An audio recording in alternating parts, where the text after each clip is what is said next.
Okay, so I've had this realization that I have had a Tinder account for just short of a year. I actually installed it during one of our Tuesdays together.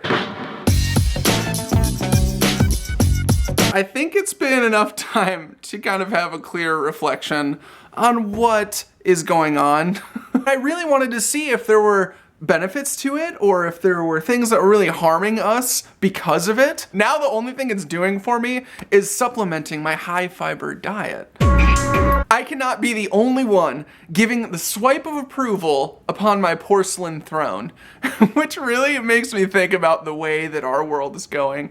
The fact that we can look for our future mate while just disposing of all of our wonderful waste at the same time. I feel like maybe I'm not the best person for this, but I really feel like I am a part of this Tinder generation of people because I see what's happening firsthand.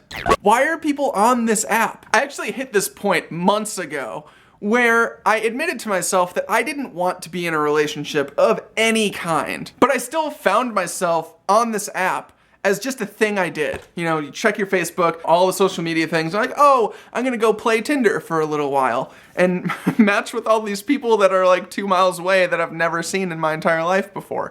Once Tinder added your occupation mixed with the amount of miles you were away, it was just this recipe for disaster. It is interesting, after liking easily over 1,000 people, I was at the gym the other day, right? For some reason I got this feeling that these people were looking at me. The only thing I thought of at the time was like, it's probably because they saw my profile on Tinder and maybe I even matched with somebody in this room. Because that is the reason. It had nothing to do with what I was wearing, I don't think.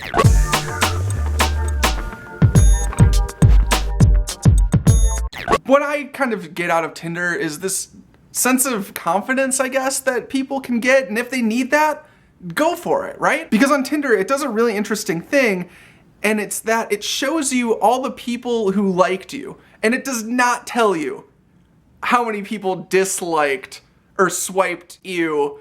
That number would crush people, I think. So that being said, it gives the user this sense of reassurance, like, hey, somebody wants to talk to me or something. And for the people who have a profile with just pictures and no bio, they're just getting the reassurance that like, hey, you look good enough to talk to. I never really got that part. Ultimately, I still don't think it's a bad thing. I think it could be abused just like everything in the world. But it's cool to exist on different platforms, and you never know who you're gonna meet, how you're gonna meet them, where you're gonna meet them. With this day and age, it would not surprise me that people are just gonna exclusively meet on the internet one day. That being said, you can eat a lizard. You can eat 12 lizards.